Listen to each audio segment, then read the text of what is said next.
어드밴스드 패키징 투자 수요는 앞으로 좋아질 수밖에 없고, 그리고 HBM 만들려면 다 어드밴스드 패키징으로 해야 되거든요. 저는 8월까지는 뭐 주가가 그렇게 뭐 우리가 상반기 느꼈던 것처럼 기분 좋은 상승은 없겠지만 그래도 그럴 때 잘 모아간다 그러면 내년 상반기까지라고 제가 했잖아요.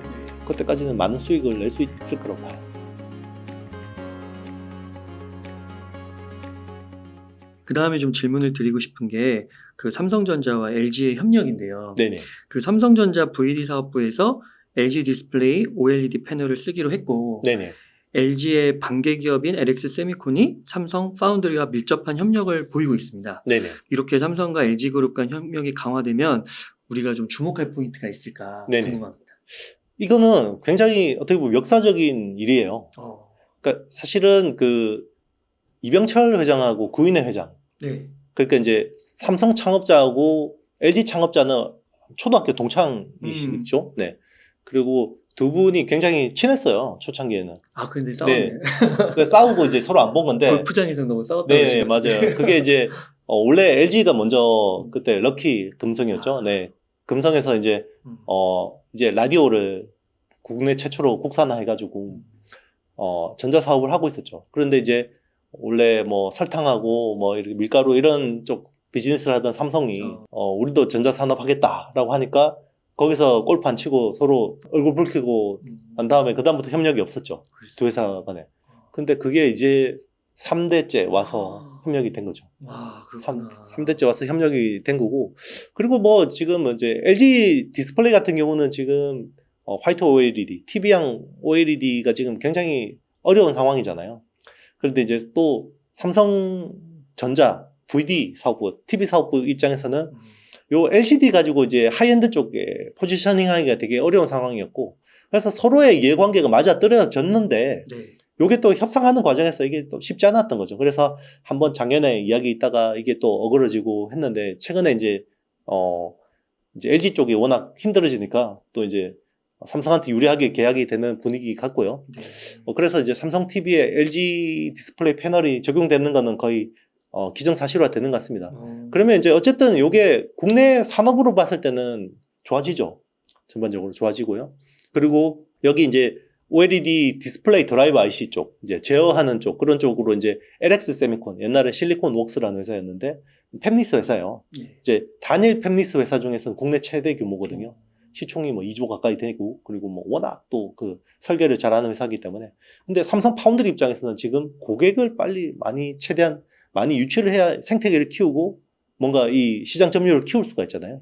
그런 부분에서 서로 또 협력이 맞아 떨어지는 거고, LX 세미콘 입장에서는 기존에는 굉장히 레거시 공정을 활용해서 그냥 어떻게 보면 부가가치가 낮은 디스플레이 드라이브 IC 쪽을 했었는데, 이제는 LX 세미콘도 굉장히 자동차용 반도체나 뭐 SoC 쪽으로 계속해서 진출할 수밖에 없거든요. 그런 부분에서 이제 첨단 팹은 결국 TSMC 아니면 삼성 파운드리밖에 없기 때문에 거기서 이제 서로 협력을 한 거라고 본 거죠. 그래서 일단 LX 세미콘 입장에서는 멀티플이 한번 뭐 리레이팅 될 수 있는 기회가 올 수 있다고 볼 수 있는 거고요. 그리고 이제 OLED 쪽 서플라이 체인 쪽에는 이제 그 쇠를 보는 회사들이 있죠. 뭐 대표적으로 뭐 이녹스 첨단 소재나 BH나 그리고 여기 유기물을 납품하는 뭐 P&H 테크 뭐 이런 회사들이 좀 기대할 수 있을 것 같습니다. 네. 그러면 삼성 디스플레이는 어떻게 되는 거예요? 삼성 디스플레이는 어쨌든 대면적 쪽은 그 라인업이 약하잖아요. 기존에 다 모바일 쪽, 스마트폰하고 태블릿 이런 쪽만 집중하기도 시간이 없고, 그리고 아무래도 뭐 QD OLED라는 거를 하긴 하는데 이게 동일 면적 대비해서 화이트 OLED보다 40%가 비싸요. 그러니까 삼성 VD 사업부 입장에서는 그렇게 차이도 안 나 보이는데 40%가 비싸니까. 그래서 사실 뭐 그냥 뭐 장단점이 있죠. 화이트 OLED하고 QD OLED에 서로 장단점이 있는데, 요거는 화이트 광원이고 요거는 청색 광원이기 때문에 뭔가 약간 색감이나 이런 부분에서 차이가 있겠지만 요걸 40%나 가격 차이를 주고 사기엔 좀 그렇죠. 아무리 자기 계열사라도. 네, 그런 측면들이 있는 거죠. 네. 그러면은 진짜 그 LG 디스플레이도 되게 호재 같은데요? 네네. LG 디스플레이가 그동안 굉장히 어려워졌었는데, 뭐 회사 정말 진짜 위험할 수도 있다 이런 이야기도 있었는데, 어쨌든 굉장히 긍정적이라고 보고 있습니다. 그럼 주가의 흐름 측면에서 봤을 때는 뭐 삼성전자는 특별히 막 그렇게 호재라고 생각이 들지는 않는데 어떠신가요? 이 이슈가 삼성전자의 호재라고, 어쨌든 TV는 많이 팔 수 있잖아요. 그러니까 삼성의 브랜드가 있잖아요. 네. 기본적으로 삼성 TV가 세계 1등이고, 삼성의 브랜드가 있는데, 그동안의 문제는 삼성이 프리미엄 시장에서 계속해서 뭔가 밀리는 듯한, LG 전자하고 소니한테 계속 밀리는 흐름이었잖아요. 그런 부분에서는 좀 이제, 삼성의 브랜드를 좀 지킬 수 있고, 프리미엄 시장의 어떤 점유율을 디펜스할 수 있는 계기가 될 수는 있죠. 네. 네. 그 프리미엄 시장에서 좀 밀렸던 게 네네. 그 디스플레이에서의 문제점이죠. 맞습니다. 삼성이 LCD 라인밖에 없거든요. TV는. 그러다 보니까 이제 LG 거 패널을 갖다 쓰기에는 너무 자존심이 상하니까 그동안에 안 썼었는데 네, 결국은 이제 실리를 택한 것 같습니다. 그러면 왜 그동안 삼성은 디스플레이 쪽에서 네. 그 이제 패널 쪽, TV 네. 패널 쪽에서는 왜 기술력이 부족했던 거예요? LG가 워낙 잘했던 건가요? LG가 잘한 것도 있고요. 네. 삼성 입장에서는 굳이 TV 쪽 시장보다는 스마트폰 아몰레드 쪽, 시장이 너무 집중하고. 좋았고, 예, 여기 또 폴더블 시장도 열렸었고, 그리고 이제 태블릿 쪽도 이제 기존에 LCD 쓰다가 바뀌니까 여기만 해도 엄청 돈을 벌 수 있는데 네. 굳이 저기 들어가서 얼마나 먹을 수 있을까 이런 생각이 있었던 것 같아요. 엔비디아와 AMD가 인공지능 반도체 기술 경쟁을 벌이는 가운데 TSMC 어드밴스드 패키지 코어스 공급 부족이 심화된다고 하는데요. 이게 반도체 산업에 어떤 영향이 있을지 좀 배경 설명 좀 부탁드리겠습니다. 요게 이제 반도체가 2.5D 구조예요. 보면 여의도 IFC 몰 가보셨어요? IFC 몰. 여기 보면 한쪽은 호텔이고 한쪽은 오피스잖아요. 근데 지하로 다 연결돼 있죠. 네. 요게 2.5D 구조예요. 그러니까 GPU 칩이 있고 옆에 아파트 같은 하이밴드위스 메모리가 있는데 요게 바로 연결되어 있는 게 아니라 실리콘 인터포저라는 걸 통해서 요 지하처럼 이렇게 연결이 되어 있는 거예요. 그래서 전자가 GPU에서 HBM에서 GPU 쪽으로 이렇게 밑으로 해서 이동하는 거거든요. 그 건물을 보시면서 네네. 반도체 구조를 네. 보시군요. 네, 그렇죠. 그게 코어스예요. 칩 온 웨이퍼 온 서브스트레이트라고 하는데 요게 이제 TSMC가 하는 기술이고요. 삼성도 이런 비슷한 기술이 있습니다. iCube라는 기술이 있고요. 그리고 이제 지금 인텔이 하는 포베러스라는 기술도 이런 컨셉이에요. 그런데 이제 기본적으로 이게 AMD나 이제 엔비디아나 인텔이나 이제 모든 프로세서 업체들이 다 이런 구조로 가야 돼요. 이제 쓸 수밖에 없는데 문제는 그 캐파가 안 돼요. 그래서 이거를 할 수 있는 데가 지금은 세계적으로 TSMC밖에 없다 보니까 지금 제가 앞에 스레드 이야기 했잖아요. 네. 스레드가 잘 되면 지금 메타 같은 경우는 인텔 대신에 AMD CPU를 굉장히 적극적으로 채택하는 회사거든요. 그러면 AMD 쪽도 굉장히 좋아지잖아요. 근데 AMD도 최근에 이제 엔비디아를 추격하기 위해서 엔비디아 A100, H100에 이거를 대적할 수 있는 MI300이라는 칩을 내놨어요. 근데 MI300을 하려면 TSMC 코어스가 필요한데 코어스의 쇼티지예요. 네.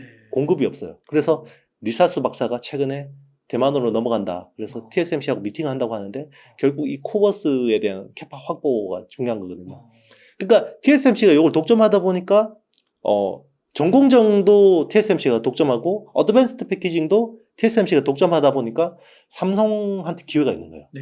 그러니까 삼성 파운드리 입장에서는 여기서 낙수 효과. 그러니까 TSMC 기다리다가 도저히 못 견디겠다라고 이제 이렇게 넘어오는 일부 물량들을 잡는 것만 해도 굉장히 큰 시장이 되는 거거든요. 그래서 최근에 어드밴스드 패키징 투자 흐름이 좋은 거고 삼성이 그리고 천안하고 온양 팹을 기존에 있던 레거시 공장을 팹을 다 드러냈잖아요. 네. 거기 빈 곳을 또 채울 거 아니에요. 다 그게 채우는 게 HBM 쪽하고 이제 iCube라는 코버스 같은 그런 쪽 라인을 많이 투자해야 되거든요. 네. 그러면 수혜를 보는 게 결국 한미 반도체나 이오테크닉스나 인텍 플러스 같은 업체들, 어드밴스드 패키징 관련 업체들이 또 수혜를 볼 수밖에 없는 거고요. 기판 쪽에는 이제 플립 BGA라는 삼성전기, 대덕전자 이런 회사들이 이제 수혜를 보는 거죠. 그리고 오사 쪽에서도 이제 수혜를 볼 수 있는데요. 대표적인 게 이제 미국 옛날에 한국 회사였는데 넘어간 엠코 테크놀로지라는 회사가 이제 수혜를 볼 수 있죠. 일부 물량을 이제 외주를 받을 수 있기 때문에. 네. 네. 그럼 지금 말씀해주신 기업들이 약간 네네. 소부장 쪽이네요. 그렇죠. 네. 소부장 쪽이, 그러니까 어드밴스드 패키징 쪽이 굉장히 이제 시장이 계속 좋아질 수밖에 없어요. 인텔도 이제 그걸 해야 되고, 이제 모든 프로세서 칩들이 기본적으로 AI를 연산하기 유리한 쪽으로 가려면 2.5D 구조를 다 써야 돼요. 그래서 어드밴스드 패키징 투자 수요는 앞으로 좋아질 수밖에 없고, 그리고 HBM 만들려면 다 어드밴스드 패키징으로 해야 되거든요. 네. 웨이퍼에도 구멍 뚫고 연결하고 이게 다 어드밴스드 패키징이에요. 네. 그러면 지금 말씀해주신 그런 소부장 기업들도 네. 누릴 때마다 계속 모아가도 괜찮아요. 내년 초까지. 저는 네, 이번에 충분히 조정을 그래도 잘 받아가지고 네, 저는 우상향하는 추세 자체가 깨졌다고 생각하진 않거든요. 그래서 뭐 저는 8월까지는 뭐 주가가 그렇게 뭐 우리가 상반기 느꼈던 것처럼 기분 좋은 상승은 없겠지만 그래도 그럴 때 잘 모아간다 그러면 내년 상반기까지라고 제가 했잖아요. 네. 그때까지는 많은 수익을 낼 수 있을 거라고 봐요. 아, 네. 그렇군요. 그 삼성전자가 네. 그 사장님께서 2030년이 아니라 2028년인가요? 그때 TSMC를 따라잡겠다고 네네. 그렇게 발표를 했는데 그거는 가능성이 있다고 보세요? 열심히 해야죠. 사실 지금으로 봐서는 네, 도저히 뭐 상상이 안 되긴 하는데 원래 또 또 1등이 자만하면 한번 또 기회를 주잖아요. 뭐 인텔이 뭐 10년 전에 인텔이 이렇게 될 거라고 누가 생각했겠어요. 네. 그죠? 항상 1등은 자만을 불러오기 때문에 그때 기회를 놓치지 말아야 될 거라고 생각합니다. 아, 네. 그 아까 앞서서 그 메타가요. 네네. 그 AMD 쪽으로 네네. 많이 그 협력을 한다고 했었잖아요. 반도체 네네. 쪽은요. 네네. 근데 그거는 왜 그런 거예요? 원래 그 서버 쪽, 네. 그 CPU 쪽은 인텔이 거의 90% 이상의 시장 점유율을 차지하고 있었고요. 그러니까 AMD의 존재감이 굉장히 미미했었어요. 네. 근데 인텔이 한 2010년대 중반부터 삽질을 하기 시작합니다. 그러니까 인텔이 원래는 틱톡 전략이라고 해서 한 해는 공정 개선하고 한 해는 설계를 개선해서 계속해서 칩 성능을 높였거든요. 그래서 옛날에 뭐 인텔이 엄청난 호황을 누렸죠. PC 시대에서도 인텔이 거의 다 장악했었고 서버도 거의 다 장악했었는데 인텔이 또 이제 잘 되니까 자만을 하기 시작합니다.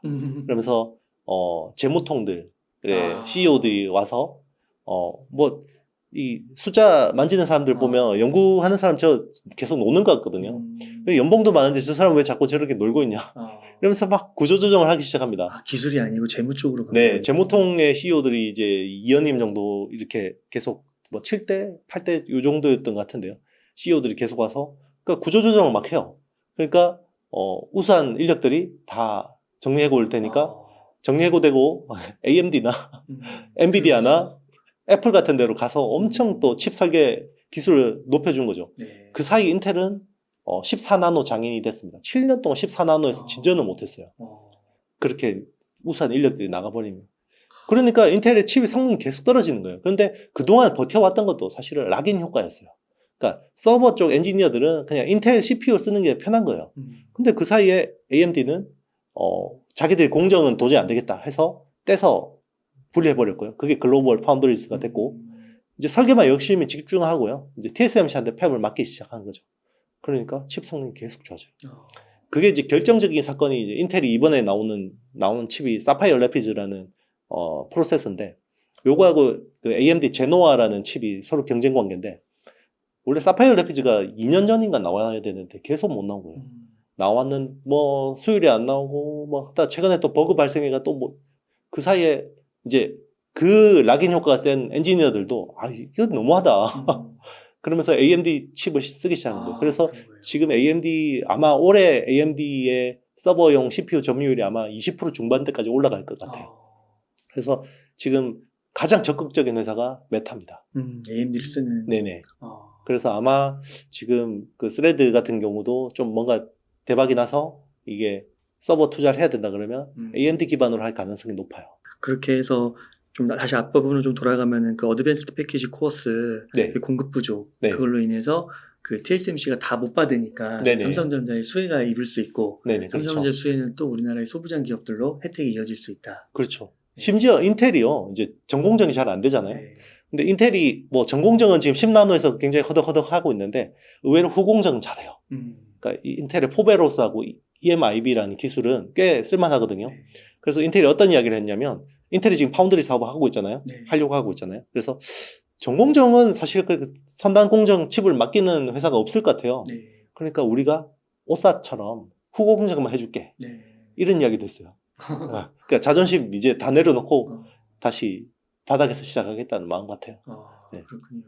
그 소부장 기업들 중에서 네네. 이렇게 좀 투자하시는 분들이 너무 이렇게 공부하기가 부담스럽다 네네. 하시면 네. 그 ETF 있잖아요. 소부장 네네. ETF 그런 걸 좀 활용해도 네네. 괜찮나요? 충분히 좋아요. 그 안에 들어가 있는 기업들 괜찮아요? 네네. 괜찮은 것 같습니다. 요즘에 ETF 어, 특히 뭐 반도체 소부장 네. 쪽은 굉장히 좋더라고요. 맞아요. 네.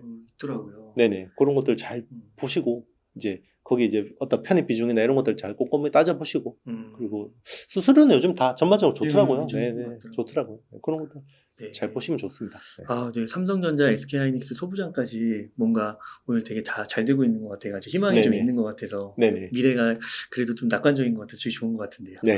그렇죠. 네. 그러면은 이영수 대표님은 네. 지금 만약에 주식과 네. 현금 비중을 네. 좀 이렇게 구분한다면 네네. 어느 정도로 이렇게 배분하시겠어요? 그동안 이제 좀 약간 오버슈팅 돼 있다고 생각을 해서 약간 주식 비중을 좀 줄여놨었어요. 6월 중에 이제 주식 비중을 많이 줄여놨었는데 그 이제 알토란 같은 현금을 이제 7월하고 8월 초까지는 다 담을 생각입니다. 네. 그래서 요거를 잘 이번에 잘 그 실력 있는 회사들 잘 담아 놓으면 내년 상반기까지는 괜찮을 것 같아요. 근데 연말에도 한번 출렁할 수는 있어요. 연말에도 한번 출렁할 수는 있는데 뭐 그때는 또 이제 단기적인 뷰는 또 그때 가서 봐야 되는데 일단은 이번에 잘 담아 놓으면 가을까지는 굉장히 수익을 낼 수 있는 기회가 많다고 보고 있습니다. 그러면 담는다는 거는 현금을 네. 어느 정도 남겨놓으시는 거예요? 저는 현금을 안 남겨놓고 이번에 주식을 그러세요? 풀로 담으려고요. 와. 8월 초까지는. 네. 그러시군요. 네.